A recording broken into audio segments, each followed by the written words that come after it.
हिमाचल प्रदेश में स्ट्रीट वेंडरों को नेम प्लेट लगाने वाले फैसले पर अब कांग्रेस के भीतर सियासी बवाल शुरू हो चुका है। हिमाचल सरकार में मंत्री विक्रमादित्य के इस फैसले का असर ये हो रहा है कि बड़े पैमाने पर अल्पसंख्यक नेताओं में नाराजगी देखी जा रही है और इस नाराजगी का असर भी ये है कि मंत्री विक्रमादित्य को जहां सफाई के लिए आना पड़ा, वहीं हिमाचल प्रदेश कांग्रेस प्रभारी राजीव शुक्ला भी इस मामले पर एक्शन में आ गए हैं।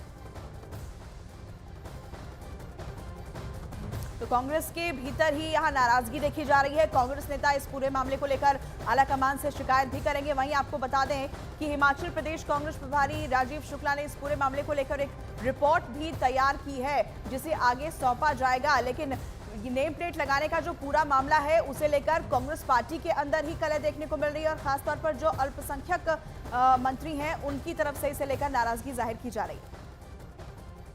हिमाचल प्रदेश में नेम प्लेट को लेकर मचे सियासी घमासान के बीच विक्रमादित्य ने सफाई देते हुए कहा कि फैसले का यूपी सरकार से कोई लेना देना नहीं है। वहीं उन्होंने दुकानों और हिमाचल में बाहर से बसने वालों की पहचान होना जरूरी बता दिया। विक्रमादित्य सिंह हमारे साथ बातचीत करने के लिए मौजूद है। सर, जिस तरीके से हिमाचल सरकार ने कल जो फैसला सुनाया है, उसके क्या मायने हैं और किस तरीके से इस पर कंट्रोवर्सी भी हो रही है कि आपने यूपी सरकार के संदर्भ में इस फैसले को सही ठहराया है?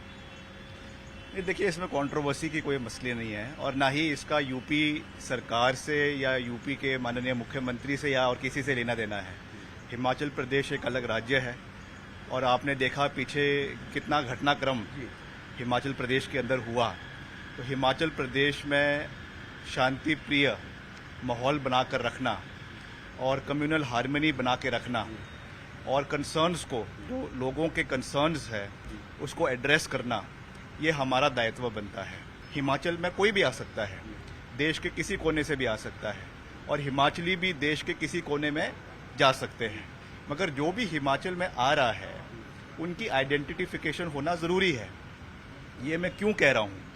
क्योंकि अभी एक मसला निकल कर आया जहाँ पर 5 आधार कार्ड में एक ही डेट ऑफ बर्थ था, एक ही नंबर था। उससे लोगों की में चिंता का विषय बना है। प्रदेश के लोगों में ये चिंता है कि फेक आधार कार्ड बनाकर लोग यहाँ पर आ रहे हैं। तो इस इशू को कौन एड्रेस करेगा? प्रदेश की सरकार एड्रेस करेगी। विधानसभा अध्यक्ष ने एक टीम गठित करने को कही है, वो फीडबैक कैसे ले रहे हैं, लोगों से क्या पूछ रहे हैं आप? उसकी अभी बैठक होगी। उसमें जो हमारे इंडस्ट्री मिनिस्टर है, उनको उसमें अध्यक्ष बनाया गया है और उसमें साथ में कई मंत्रियों को और विधायकों को भी उसमें डाला गया है।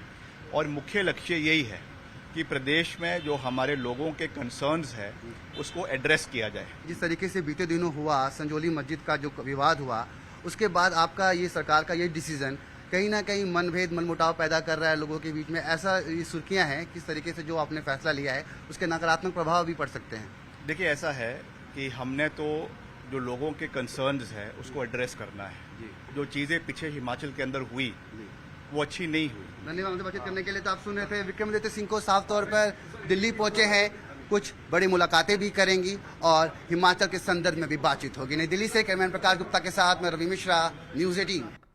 बीजेपी नेता जयराम ठाकुर ने विक्रमादित्य सिंह के फैसले को लेकर कांग्रेस पर निशाना साध दिया है। उन्होंने कांग्रेस पर जनता विरोधी होने का आरोप लगा दिया। जो स्टेटमेंट दी है उसमें बड़ी सीधी सी बात, एक बात कि उन्होंने उस बात का जिक्र किया जिसके सिलसिले में हमने काम करना शुरू किया था। हमारी सरकार, भारतीय जनता पार्टी की सरकार के दौरान जब हमने इस नियम को बनाया, उस वक्त बहुत सारे प्रश्न खड़ा करने की कोशिश की और उस वक्त हमने कहा था कि इसकी आवश्यकता इसलिए लग रही है क्योंकि हिमाचल प्रदेश की हर गली में हम देख रहे हैं ऐसे बहुत सारे लोग आ गए हैं जिनकी पहचान अभी तक हमको नहीं है।